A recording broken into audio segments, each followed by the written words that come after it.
Welcome to today's video on the role of projects of common interest in reaching Europe's energy policy targets. My name is Bobby Hyung from the Department of Digital Transformation Energy Systems at TU Berlin, and I'm going to present the key findings of our paper on behalf of my fellow co-authors Igor Rypin and Tom Brown. To read our open access paper, please scan the QR code or visit IOP's environmental research letters. To start off, the EU has set explicit and ambitious targets for 2030, covering multiple sectors, starting with a reduction in greenhouse gas emissions by 55% compared to 1990 in the Commission's Fit for 55 package. In the REPowerEU strategy adopted in 2022, the Commission plans to produce 10 megatons of green hydrogen on the European continent per year, some of which needs to be covered by at least 40 gigawatts of electrolyzer capacities targeted in the EU's hydrogen strategy. The target aims to kick off the hydrogen economy, especially in the hard-to-electrify sectors. Last but not least, the Net Zero Industry Act foresees 50 megatons of CO2 to be sequestered annually by 2030, which is an essential component in helping hard-to-abate industries to reduce their net emissions, including the cement, steel, and chemical sectors. While the 2050 targets have not yet been carved into stone, we take targets from different sources, including the METIS 3 study of the Industrial Carbon Management Strategy. Given the sheer size and regional discrepancies across the European continent, there's a spatial mismatch in the energy transition. Regions with high renewable potentials, for example the Iberian Peninsula, are not the same as industrial demand centers in Central Europe. Similarly, industrial CO2 sources need connection to offshore sequestration sites. Here come the projects of common and mutual interest, or PCI-PMI projects for short, to tackle this challenge. These are EU-backed infrastructure projects spanning across borders that aim to contribute to the affordability, security, and sustainability of energy. In the first PCI-PMI list, or technically it's the sixth PCI list, projects outside the electricity sector are included now for the first time, for example, hydrogen and CO2 pipelines, as well as storage sites. With this research paper, we want to assess whether PCI-PMI projects are actually up for this challenge, specifically in whether their benefits actually outweigh their costs. With research question 1 being, what is the long-term value of PCI-PMI projects in supporting the EU's climate and energy policy targets? And the second one, what are the costs of adhering to these targets, even when these PCI-PMI projects are delayed or cancelled?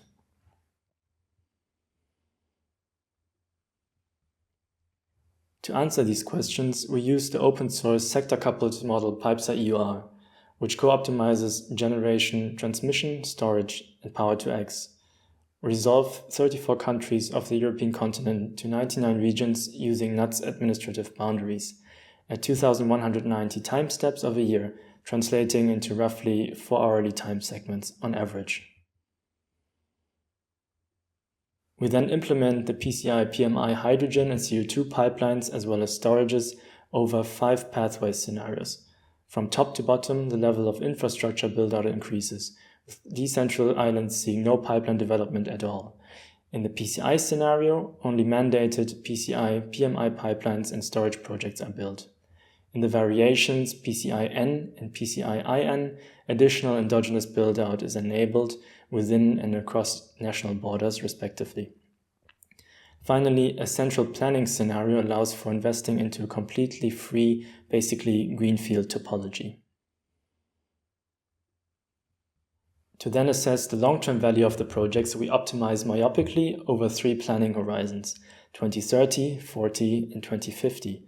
This means that decisions in one modeling period can impact the installed capacities in the next one.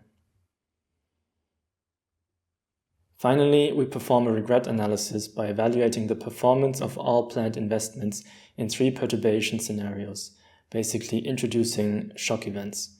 And this regret in decision theory is typically defined as the difference in payoff or cost between a chosen or realized strategy and the optimal strategy, which in our case is the main pathway. In the first perturbation scenario, all pipelines are still invested on time, however evaluated under a relaxed policy environment, meaning all targets outside the greenhouse gas emission reduction pathway are removed. In the second perturbation, all investments of the main pathway are delayed by one modeling period. And the model can then still react by investing into additional generation, storage, Power-to-X, or negative emission technologies short term. Finally, all of the anticipated pipeline and storage projects are cancelled. This is rather an extreme case and serves more of a theoretical case. So what did we learn?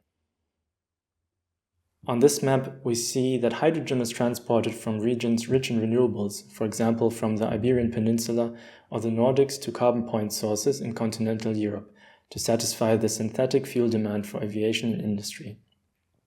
Without the deployment of hydrogen and CO2 pipelines, the total hydrogen production is up to 17% higher, as the model uses methanolization and Fischer-Tropsch synthesis as an alternative to sequestration in order to bind CO2. CO2 pipelines, on the other hand, are used primarily for transporting emissions from point sources, like biomass-based industries, to offshore sequestration sites. Without CO2 pipelines, the sequestration target is binding in 2030. However, with pipelines available, storage potentials are fully exploited from 2040 onwards. And emissions from islanded locations are either used locally or collected by remote direct air capture.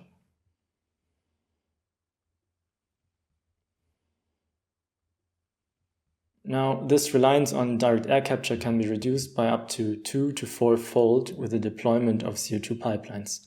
Depending on the scenario, they facilitate more carbon capture from industrial processes and subsequent utilization of the carbon in synthetic fuels.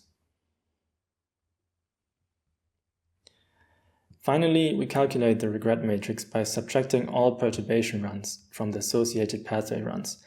Positive values can be interpreted as regret or additional cost incurred by more costly short-term investments to still reach the targets.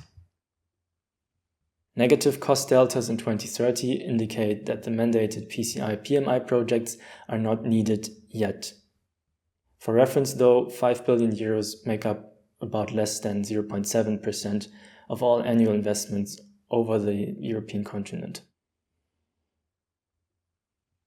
However, from 2040 onwards, the true value of PCI-PMI infrastructure unfolds, as we see much higher regrets if these projects are delayed or even worse, completely cancelled. The high regret of up to 45 billion euros per year can be explained by short notice additional investments into solar PV, wind, electrolyzers, demethane reforming, carbon capture, and direct air capture. And this is especially visible in 2040, given the sharp net zero pathway from -55% to -90% in emission reductions. To summarize, our paper has found that PCI-PMI projects contribute to net system cost reductions in the long run by boosting more efficient use of renewables. We also see that additional investments amplify the benefits, decreasing the gap to a system-wide central planning scenario. With the availability of CO2 pipelines, reliance on costly, low TRL negative emission technologies like DAC can be reduced. And lastly, the decarbonization of hard-to-abate sectors be facilitated. Now, beyond what our model can capture, PCI-PMI projects benefit from additional funding opportunities and fast permitting processes, as well as increased public acceptance, both of which are important soft factor advantages over purely cost-optimal theoretical plans. If you're interested, please feel free to check out the full paper and supplementary material where we confirm our core findings across a variety of sensitivity analyses, for example on cost assumptions, weather years, pipeline discretization, and hydrogen import. Thank you for your attention and the CET partnership as well as the BMWE for provided funds. If you have any questions or comments, please feel free to reach out to us.